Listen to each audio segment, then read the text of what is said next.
Scotch on the rocks. And I mean ice! Hello everyone and welcome back to Potted Plant Entertainment. My name is Chris and in case you don't know, I review movies and I rank them on a scale of 0 to 100 in increments of 5. Today, we are going to be talking about Who Framed Roger Rabbit. Now, before I begin talking about this movie, I want to show y'all this. I bought this from Second & Charles, but it was like brand new in the packaging. And this disc is really cool. So it comes with this slipcover, right? It's all shiny. And then you get this book. And it's smooth. And then you open it up. And inside, you get this cool artwork, but you also... you get these. How cool is that? And then you open this up and show these to you guys. There's some neat artwork here behind where the disc goes. This came with both full screen and widescreen. And this was a really, really awesome pickup. I gotta say, because not only is Who Framed Roger Rabbit a great movie, but this thing is great too. I really like this thing. So, Who Framed Roger Rabbit? What can I say about this movie before I go? Let me see. There we go. Yeah, this is all shiny. I grew up with this. I watched it on TV several times when I was a kid, and I really loved it, right? And I decided, I bought it a little while ago, and I finally got around to watching it tonight.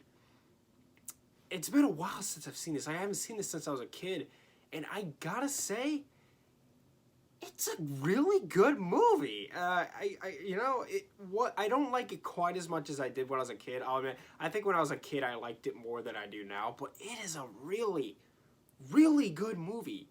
Like, I gotta say, I really enjoyed it. I really enjoyed it. It's been forever since I watched it. It's been too long since I watched this movie. And now, I'm glad that I have my own copy of it. I even have this. So my high school drama teacher was giving out a bunch of these movie posters to our class like one time when I was like a sophomore, I think. And I got this poster here. And this poster, I believe it's authentic from when the movie came out. Because this movie came out in 1988. And it says, whatever this offer is here, it says it expires December 31st, 1989 on it. So, okay, I got this cover. So I'm pretty sure, you can correct me if I'm wrong, but I'm pretty confident that this movie is from the original theatrical release. Like, they probably hung this up in movie theaters. This is mine. I love this poster very much. I unfortunately don't have anywhere to hang it in my room. Just like the Men in Black poster. I had to take that down because I got this. So I'm trying to find a place to hang it. But I just wanted to show that to y'all because I thought that was really cool. I'm going to put this back here. Right there. Okay. So Who Framed Roger Rabbit, as I said, was released in 1988. And it stars Bob Hoskins, Christopher Lloyd, Joanna Cassidy, and Charles Fleischer. It was directed by Robert Zemeckis and is produced by Steven Spielberg and Kathleen Kennedy. And this movie tells a story of a man named Eddie Haskins. And he is a private detective whose brother was murdered by a cartoon character. Because this is like Looney Tunes Back in Action, or I should say Looney Tunes Back in Action is like this. There are people that live in a world with cartoon characters. The cartoon characters live amongst us, like as if they just live out their lives just like us. And he doesn't like toons. That's what they call them toons, because one murdered his brother, who's also a private investigator. And this guy named Roger Rabbit, a toon, he's framed for murdering the head of Acme. You know Acme from the Looney Tunes things. He's framed for murdering him. And so he turns to Eddie for help, and Eddie goes on this adventure with him to help him clear his name. This movie was really revolutionary at the time, because even though we had seen things where like they put cartoon characters in a real life shot with real people, this perfected it. This was really revolutionary at the time, and it has been copied before, just like with movies like Looney Tunes Back in Action. But this movie has not been topped since then, obviously. This is a great movie, and if you haven't seen it, what are you doing? Okay, this is a really, really good movie. I love this movie to death, and if you have to see this movie, you have to. Anyway, so let's get into my pros with this movie first. So this movie establishes Eddie and Roger very well. Within the first few minutes of the movie, we get to know both the characters, right?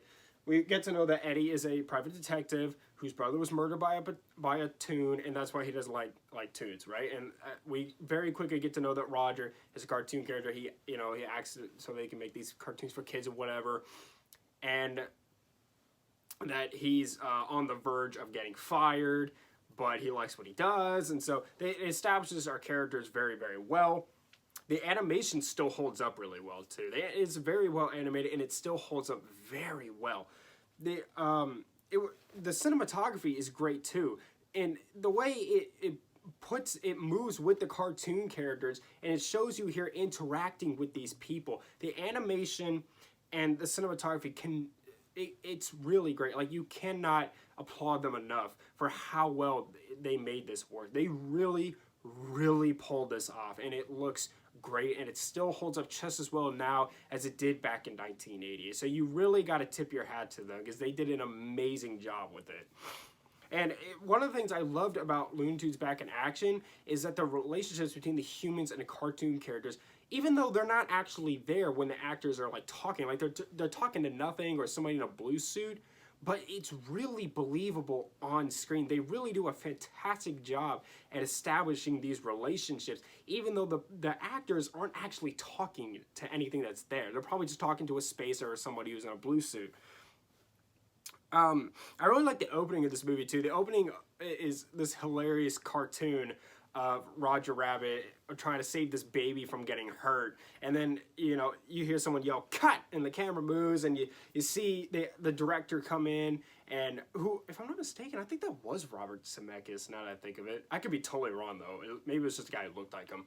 And you see all the people who are on the set, and you're like, oh, okay, this is really cool. So this is supposed to show you, like, oh, this is how cartoons are made, even though you know it's not. It's pretty funny too. This is a pretty funny movie. It's not the funniest movie I've ever seen, but it definitely will make you laugh. And it's got some adult humor in it too. It's funny because this movie, you would think it's a kid's movie, but it's really not. There's cussing in this movie and dirty jokes. But a kid can watch this movie and enjoy it just as much as an adult can. And that's good filming. That's how you know you made a fantastic kids movie, is when both kids and adults can love it. That's why I love movies like Toy Story. It's because I like that movie just as much now as I did when I was a kid.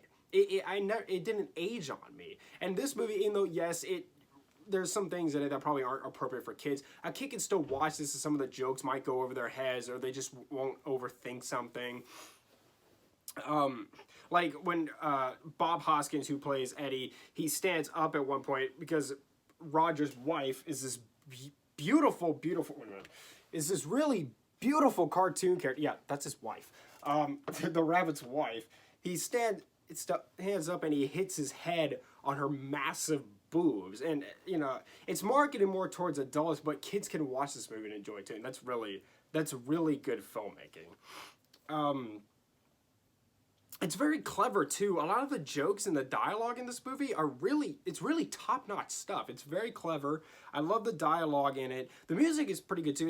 It doesn't stand out super much, but like I enjoy the music in this movie. It's got some good suspense in it too.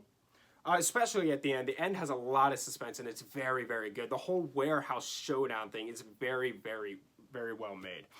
The special effects are great. Christopher Lloyd plays the villain in this movie, and oh crap, I almost dropped it. And he does a really good job. I really enjoyed him. This is like what he's probably best known for outside of Back to the Future, who, by the way, he worked with Robert Zemeckis and Steven Spielberg on Back to the Future. That's probably how he got this role. But I really enjoyed his performance in this movie as well. He played a really fun villain in this movie.